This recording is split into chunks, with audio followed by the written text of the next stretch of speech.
ඒ අපි ඉන්නේ සුරලෝකෙ මෙහෙ ආවේ මැරිලා හිනා යනවා බලන් තිබ්බන් ආපු පාර හැරිලා ගෑනු බඩ පෙන්නගෙන අඳින එක වැරදින මොකටද සාරියක තිබ්බේ බඩ ඇරිලා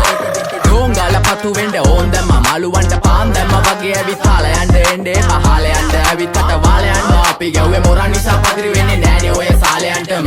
අම්මටවත් මෙල්ල නැති මාව කොයිද මෙල්ල වෙන්න යන්නේ අර කොයිවත් ඉන්න වෙලඹට සතියන්තේ හැමදාම කොල්ලෝ ඉන්නේ චිල් එකේ පිල් දාලා සෙට් වෙන්නේ සිංගාල කොළඹට හේතු නැඩෝ සන වගේ පම වෙන්න දැස නොපෙනුනත් අපි ගැව්වේ මුටි කන නිසා මොනාලිසා බලන් ඉන්නේ මගේ පැත්ත කියලා තාම හිටන් ඉන්නේ පුතා මම ජොන වගේ කොන නිසා ජන නිසා තාල දැම්මේ මගේ අතපුරි නෙලි සමමාන දැම්මේ බොල ගලෝ ගන්න කලි සමතාල කන්නේ වගේ හිත තිබ්බේ මැලි කම වාව ගන්න බැරි යාළුවෝන්ගේ කැක්කම මම රැප දෙන්නේ මල්ලි මට තාලේ විදියට මූස්වාලා දුන්නේ පුතේ රැප උසා හින්දියට අපේ උන්න බලන් ඉන්නේ hina වෙන්න කින්ඩියට රැප නැට්ටුකාරයෙක් නම් මම ඉන්නේ නැන්දියට සර්ගම් පාන් තම්බි පොයි සොල්ලි වේල ඉල්ල තම්බි තම්බි නම්බි වා තම්බි රැප්පල පාඩකාරන් තම්බි එන ප්‍රචන යාරකමිල්ල නඩුවිල්ල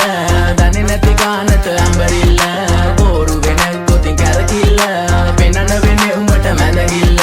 නඩුකාරයා වගේ තමයි ගන්නේ මං ඇත්ත පැත්ත රාජකාරී නම් බොහොමයි අහන්න එපා බිසි නැද්ද කෑනු බෙදා ගන්න බැරුව දාගෙන මුන් අස්සේ කැත්තාරුළු පෙත්ත බොණ්ඩ දීලා මහන්න ඕනේ පස්ස පැත්ත ඉරුපලියට පාත්තුන්නේ කඳු ඉතින් මොකද වෙන්නේ සුදු බලපන් මෙදගිල්ලට දාලා නෑනේ මුදු ආසනා නෙවෙයි මං විදු මං කපලා දාන්න ආවේ පුතේ රැප් කලාවේ පාත් වෙච්ච ලඳුවේ අපේ පැත්තටත් උනානේ ක්ලාස් එනික රැප් විභාගේ පාස් වෙනික සිංහල මම ආස නිසා කිසි දවසක මිස්සුන්නේ නෑ ක්ලාස් යනක බලපන් මගේ පාස් අනික ඌ කියන්න කලිනුයි මං ගේම ගැහුවේ ඒකයි මං දාර්ශනික කඩන්නේ වාර්ෂනික කට වෙන්න ඕනේ හැබැයි වෙන්න එපා මාන්දමික රට එක්ක දෙන්න ඕනේ කොප්පියක් උපාන්දිලික මේක ෆන්කි කියලා වැඩි හිතන්න එපා ඊළඟ එක කාම්මැනික ඕනයක් එක්ක අපි කටින් තමා මල්ලි මෙල්ල කරේ යක්ෂ ගෑනු තමයි අහිංසක කොල්ල බල කරේ තමන්ටවත් මෙල්ල නැත්තම්